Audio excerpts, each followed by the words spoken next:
11 Kabupaten Tebo. Saya Hema Yani, Saya Sumaris. Saya Efriani Hasril. akan melakukan demonstrasi konseptual modul 2.3 Coaching untuk supervisi akademik. Selamat menyaksikan.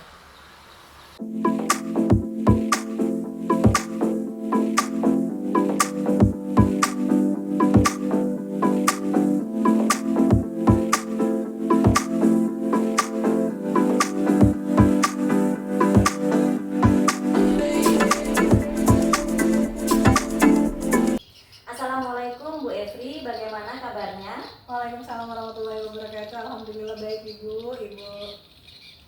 Ibu pagi ini ada sesi coaching ya bersama Ibu Hemayani. Iya Ibu, rencana jam 10 nanti saya akan ada sesi coaching sama Bu Hema nanti. Baik Bu, kedatangan saya di sini ingin memberikan dukungan kompetensi coaching yang akan Ibu laksanakan. Saya akan mengamati proses coaching hari ini yang akan Ibu lakukan bersama dengan Ibu Hemayani.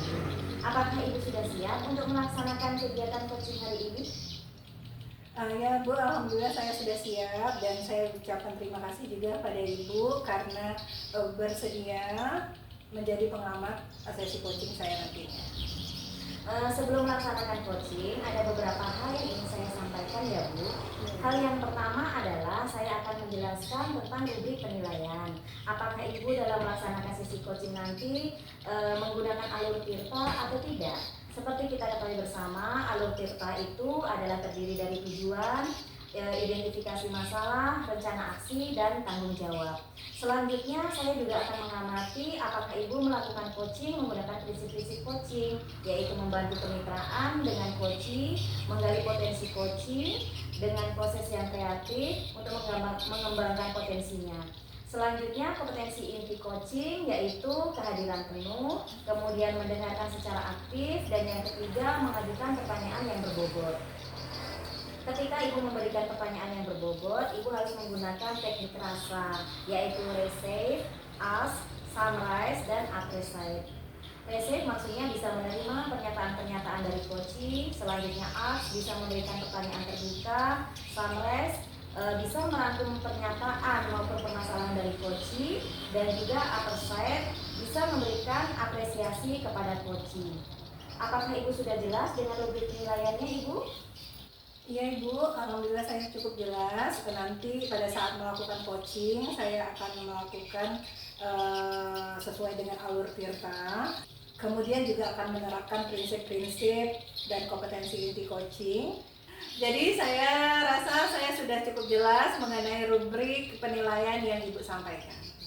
Baik Bu, saya ingin bertanya, kompetensi coaching apa nih yang akan Ibu kembangkan pada saat coaching nanti?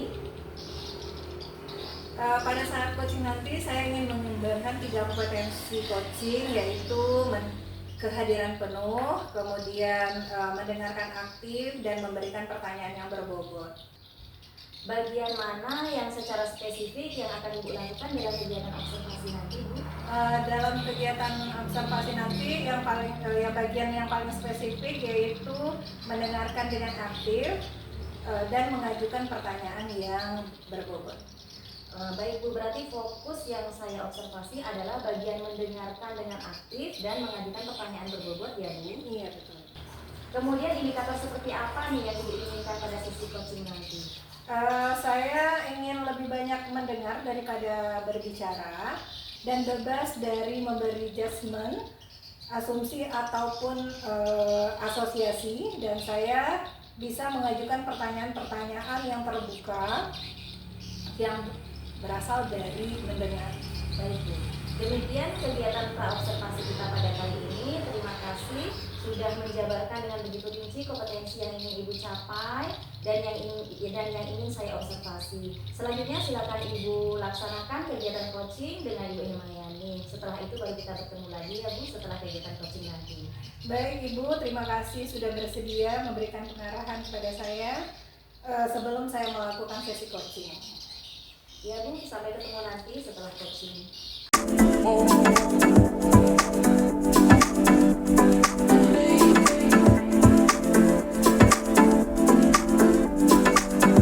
Assalamualaikum warahmatullahi wabarakatuh Bu Hema. Waalaikumsalam warahmatullahi wabarakatuh Bu Efri. Gimana kabarnya hari ini, Bu? Alhamdulillah baik, Bu. Eh, Alhamdulillah ya. Bagaimana nih? Sepertinya ada yang mau dibicarakan ya, Bu?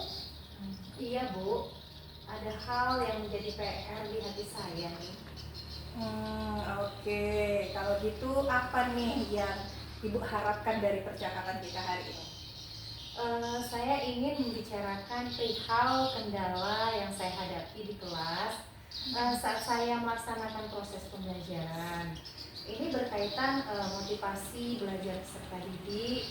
Saya berharap dari perbincangan kita pada siang hari ini mendapatkan sedikit solusi gitu, Bu. Oke, baik. Apa nih kendala yang Ibu hadapi di kelas selama proses pembelajaran tersebut? Begini, Bu, saat saya melaksanakan proses pembelajaran, peserta didik saya itu sering bosan, bermalas-malasan, kurang tertarik gitu, Bu, dengan apa yang saya sampaikan. Jadi menurut Ibu apa nih yang membuat peserta didik Ibu kurang tertarik saat melakukan proses pembelajaran di kelas? Sepertinya yang membuat mereka kurang tertarik itu saya melakukan proses pembelajaran itu biasanya menggunakan metode ceramah, Bu. Sehingga mereka merasa bosan, tidak tertarik, mengakibatkan malas dan melaksanakan pembelajaran. Jadi tujuan pembelajaran itu tidak dapat tercapai dengan efektif seperti itu, Bu. Oke, baik. Nah, sekarang berdasarkan pengamatan Ibu, apa yang bisa dilakukan nih agar tercipta kondisi lingkungan belajar yang efektif? Saya rasa harus merubah mindset kali ya, Bu. Karena bagaimana sih mengajar dengan cara yang lebih baik lagi seperti itu. Nah, untuk merubah mindset tersebut, tindakan apa nih yang bisa Ibu lakukan? Sepertinya merubah pola ajar, Bu. Seperti modifikasi model pembelajaran dengan tujuan agar peserta didik itu lebih tertarik, lebih tertantang dengan pembelajaran yang saya berikan, sehingga kondisi lebih aktif dan tujuan pembelajaran dapat tercapai. Oke, nah sekarang model pembelajaran apa yang akan Ibu gunakan ke depan untuk menanggulangi masalah ini? Oke, saya tertarik untuk menggunakan model pembelajaran berdiferensiasi sepertinya, Bu. Mengapa Ibu tertarik dengan modul pembelajaran tersebut? Karena dengan melakukan pembelajaran berdiferensiasi, saya dapat memetakan dulu apa yang menjadi kebutuhan peserta didik. Kemudian saya dapat merancang pembelajaran sesuai dengan kebutuhan konten, proses, dan proyek apa yang akan saya laksanakan. Sehingga pembelajaran akan lebih menarik, dapat membangkitkan motivasi peserta didik, sehingga tujuan pembelajaran bisa dapat tercapai seperti itu. Baik. Nah sekarang kapan nih Ibu bisa memulai proses kegiatan pembelajaran ini? Menurut saya secepatnya, Bu, mungkin minggu depan saya sudah bisa mengimplementasikan. Baik, untuk melaksanakan pembelajaran berdiferensiasi ini, langkah-langkah apa yang akan Ibu lakukan?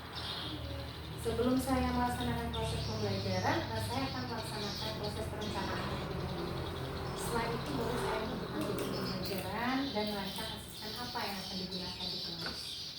Nah, sekarang bagaimana cara Ibu menentukan kesuksesan kegiatan Ibu? Jika diberi rating antara 1 sampai 10, berapa tingkat keberhasilannya?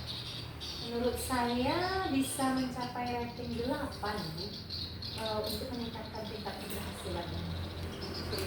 Nah, kemudian dengan tingkat keberhasilan ini, adakah upaya lain yang dapat dilakukan agar bisa menyempurnakan tingkat keberhasilannya? Iya, Bu, menurut saya ada seperti saya harus lebih kreatif lagi dalam melaksanakan proses pembelajaran berdiferensiasi ini di kelas yang saya ajar. Kemudian siapa nih yang bisa membantu Ibu dalam melaksanakan kegiatan tersebut? Yang dapat membantu saya untuk meningkatkan pembelajaran ini rekan sejawat terutama, Bu. Selain rekan sejawat juga wakil wali kelas, orang tua wali murid, atas kolaborasinya, kemudian juga dalam meningkatkan motivasi pembelajaran peserta didik di sekolah. Oke, selain rekan sejawat dan orang tua wali murid, Ibu perlu dukungan lain nggak? Iya Bu, saya perlu dukungan lain seperti dukungan kepala sekolah, kemudian juga pengawas sekolah yang terlibat, serta instansi yang terkait seperti itu. Oke. Nah, sekarang apakah bisa Ibu berkomitmen dengan tindakan yang akan Ibu lakukan? Saya akan berkomitmen untuk melaksanakan perubahan ke arah yang lebih baik. Oke, baik. Saya sudah tidak sabar Ibu untuk melihat hasil perubahan yang akan Ibu lakukan. Kita ketemu setelah Ibu melakukan kegiatan tersebut ya Bu ya. Iya Bu, saya akan menceritakan kembali hasil perubahan di kelas saya ini kepada Ibu dalam minggu depan. Baik Ibu, semoga kegiatan ini bisa terrealisasi dengan baik. Dan dari obrolan ini, apa yang sudah Ibu dapatkan? Saya merasa mendapatkan solusi, kemudian kelegaan hati, karena permasalahan saya selama ini saya hadapi permasalahan ini harus segera diselesaikan gitu dalam proses pembelajaran. Apabila proses pembelajaran ini tidak segera diselesaikan, mengakibatkan pembelajaran tidak sesuai dengan apa yang kita harapkan. Nah, ada lagi nggak yang ingin Ibu sampaikan? Saya rasa tidak Bu, sudah cukup, sudah menenangkan hati saya. Baik Ibu, saya sudah mendengarkan dan kita sudah mendapatkan hasil yang ingin Ibu peroleh.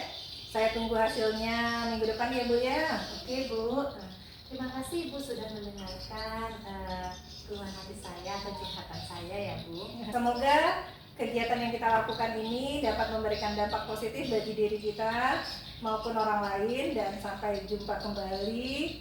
Assalamualaikum warahmatullahi wabarakatuh. Waalaikumsalam warahmatullahi wabarakatuh.